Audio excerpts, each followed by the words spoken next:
আসসালামু আলাইকুম ভিউয়ার্স, কেমন আছেন সবাই? আশা করি ভালো আছেন। আমিও আল্লাহর রহমতে ভালো আছি। আজকে আমার আলোচনার বিষয় হচ্ছে স্পেন। প্রচুর ভিসা দিচ্ছে স্পেন। সামনে আপনাদের জন্য অপার সম্ভাবনার দেশ হচ্ছে স্পেন। পর্তুগাল বন্ধ হলে কি হয়েছে? স্পেনে গিয়ে নাগরিকত্ব পাবেন। এই সকল চটকদার বিজ্ঞাপন টিকটক এবং সোশ্যাল প্ল্যাটফর্মে যারা বলতেছে প্রতারক থেকে সাবধান। ঠিক আছে? এই সকল বিষয় নিয়ে আমি আজকে শুধুমাত্র স্পেনের বিষয় নিয়ে আপনাদের সাথে কিছু কথা বলবো। কথাগুলো ভালো লাগলে আমার পেজটিকে সাবস্ক্রাইব করবেন, আমার চ্যানেলটিকে শেয়ার করবেন, লাইক করবেন, কমেন্টস করবেন, এই আশা করেই আমি সামনে অগ্রসর হচ্ছি। স্পেন স্পেনের আপনাদেরকে যারা মিডিয়া বা ব্রোকার, যারা এজেন্সির মালিক, তারা আপনাদেরকে বুঝাবে ইন্ডিয়া যেতে হবে না, আপনাকে বাংলাদেশে এম্বাসি ফেস করতে পারবেন, স্পেনের এম্বাসি বাংলাদেশে আছে, এই সকল অনেক কথাই বলবে। আমি আপনাদেরকে শুধু এতটুকু বলি, ইউটিউবে কথা বলে ছেড়ে দেওয়াটা অনেক সহজ, এটা বাস্তবতা। আমি অনেককেই দেখছি যারা এখন পর্তুগালে অনেক সময় বলতেছে ইন্ডিয়ান ভিসা যেহেতু হচ্ছে না। আমার এক দালাল, আমি কয়েকজনকে পর্তুগালের জন্য দিছিলাম, মানে আমাকে ঠান্ডা করার জন্য তার একটা বাক্য ছিল, আমরা সামনে স্পেনের কাজ করবো। এই তো রিসেন্টলি স্পেনের ওয়ার্ক পারমিট চালু হচ্ছে। হ্যাঁ, স্পেনের ওয়ার্ক পারমিট চালু হবে কি হবে না আদৌ কোনো নিউজ নেই।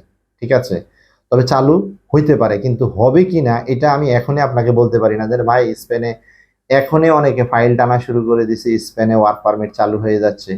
এরপর আমরা ওই এভাবে বুঝাচ্ছি যে পর্তুগালে যেহেতু 5 বছরের পর টিআরসি দিত, মানে এটা আরে হ্যাঁ, টিআরসি না, পারমিট দিত।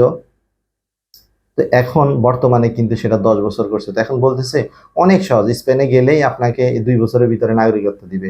আচ্ছা ভাই, স্পেনে যে 2 বছরের ভিতরে নাগরিকত্ব দিবে, এর ভিতরে আপনি গেলেই কি আপনাকে নাগরিকত্বটা মানে কিভাবে দিবে? আপনি কি জানেন ওখানে বিষয়টা কি হইতে পারে? আমার একটা ছোট ভাই নেদারল্যান্ডে স্টুডেন্ট ভিসা গেছে। সেখান থেকে সে যখন ওখানে তার না মানে সমস্যা হচ্ছে, সেই পর্তুগালে 70 মারছে। ঠিক আছে, 70 মারার পর আমি তাকে, সে সরাসরি আমার দোকানে আসছে, আমি তো তার সাথে যোগাযোগ রাখি, কথা বলি। তাই আমি বললাম, তুমি স্পেনে এত সহজ, এত সুযোগ সুবিধা, 1.5 লাখ 2 লাখ টাকা বেতন এবং পর্তুগালের চেয়ে অনেক ভালো স্পেন, তুমি স্পেনে কেন নাগরিকত্ব নিলে না? ওখানে নাকি 2 বছর পরেই টিআরসি বা টেম্পোরারি রেসিডেন্ট দিয়ে দেয়। তো সে বলতেছে, ভাই আপনি কি জানেন এটা যে আপনাকে যাইলেই কি টেম্পোরারি রেসিডেন্ট দিয়ে দিবে? স্পেনে ঢুকার 24 ঘন্টা বা 48 ঘন্টার ভিতরে আপনাকে একটা বাসা ভাড়া নিতে হবে। এটা কি বাংলাদেশ? 12,000 14,000 1 লাখ টাকা দিয়ে বাসা ভাড়া নিয়ে নিছেন? আমি ওকে জিজ্ঞেস করছি বাসাটা ভাড়া নিতে হলে কি করতে হবে, মিনিমাম বাংলা টাকায় 7 লক্ষ টাকা লাগবে। অর্থাৎ এই বাসা ভাড়ার ঠিকানা দিয়েই আপনাকে আবেদন করতে হবে। এরপর হবে কি হবে না সেটা পরের কথা।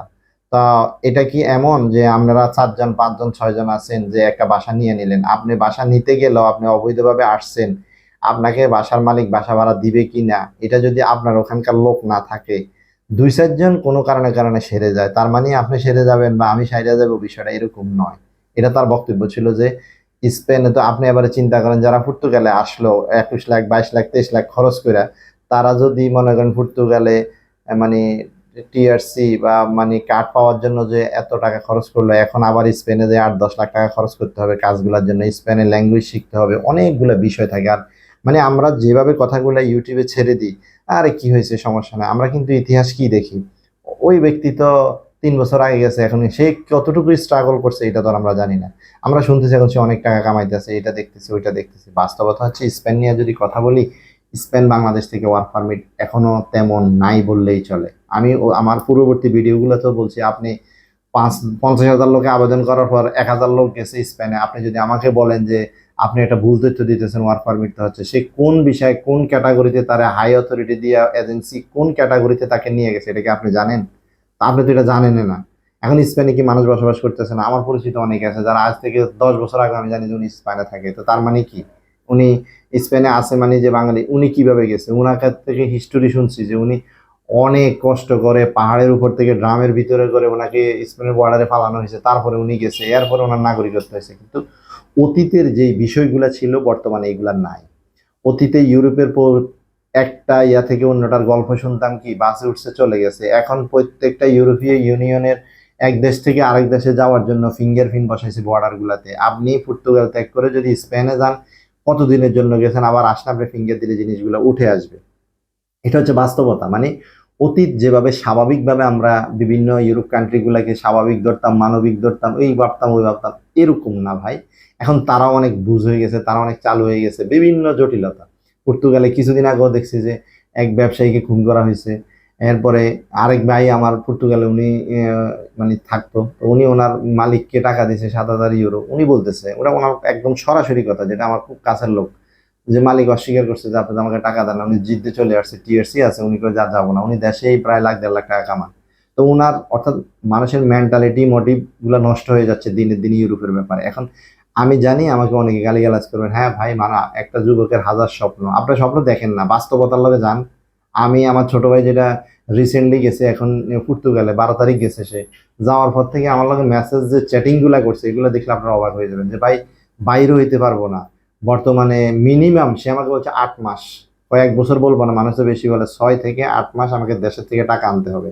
এবং এখানে আইমি যে ইয়াটা আইমা যেটা, এটা অর্থাৎ কাট করার জন্য, ফিঙ্গার দেওয়ার জন্য, তার তো পাসপোর্টের ডেট আছে। অনেকের দেখি যে পর্তুগালের ভিসা হয়েছে, পাসপোর্টের মধ্যে ফিঙ্গারের ডেটও নাই, তারা 1 বছর পরেও টেম্পোরারি রেসিডেন্ট পাইতে কষ্ট হবে। তো এই জন্য আমি বললাম যে আমি মূলত যে বিষয়টা নিয়ে আপনাদের সাথে স্পেন নিয়ে আলোচনা করতেছি, যে আসলে যারাই বলতেছে স্পেন এখন পর্যন্ত কোনো ওয়ার্ক পারমিট চালু হয় নাই। যেগুলা হয়েছে বা যারা গেছে বিভিন্ন অন্য কান্ট্রি থেকে কিভাবে গেছে সেটা আলাদা বিষয়। আর আমাদের এই সকল বিষয়গুলা খুব নজরদারিতে পার্শ্ববর্তী দেশও রাখতেছে বা ইউরোপিয়ান কান্ট্রিগুলো রাখতেছে, যেহেতু আমরা ব্যক্তিগতভাবে অসৎ। এই সব কারণেই আমরা সমস্যাগ্রস্ত হচ্ছি।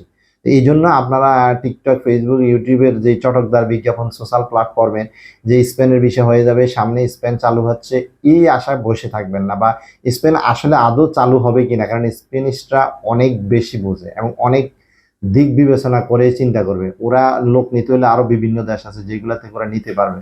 যার কারণে আমি আপনাদেরকে বলবো, আপনারা স্পেনের ব্যাপারে যদি কেউ ওয়ার্ক পারমিটে কাজ নিয়ে যাবে, আপনাকে নিতে পারবে এত টাকা কন্ট্রাক্ট, এটার ব্যাপারে একটু সাবধানতা অবলম্বন করবেন। কেননা এখন পর্যন্ত স্পেন নিয়ে কোনো কিছুই আমি কোনো তথ্য যারা আছে তাদের থেকেও পাচ্ছি না। বাস্তবতা হচ্ছে স্পেনের ওয়ার্ক পারমিট নন স্কিল লোক যারা, তাদের জন্য সহজলভ্য হবে না। দু চারটা এক্সেপশনাল তকদির ভালো হইলে অনেক সময় অনেকে, মানে কি বলবো, এই লাখপতি থেকে কোটিপতি, হাজারপতি হয়ে যেতে পারে ছাত্র আন্দোলনের মতো, সেটা আলাদা বিষয়। কিন্তু এটার সাথে সে নিজের জীবন, স্বাভাবিক জীবন কখনো এক হইতে পারে না। আশা করি বুঝতে পারছেন। ভালো থাকবেন। আল্লাহ হাফেজ। আসসালামু আলাইকুম।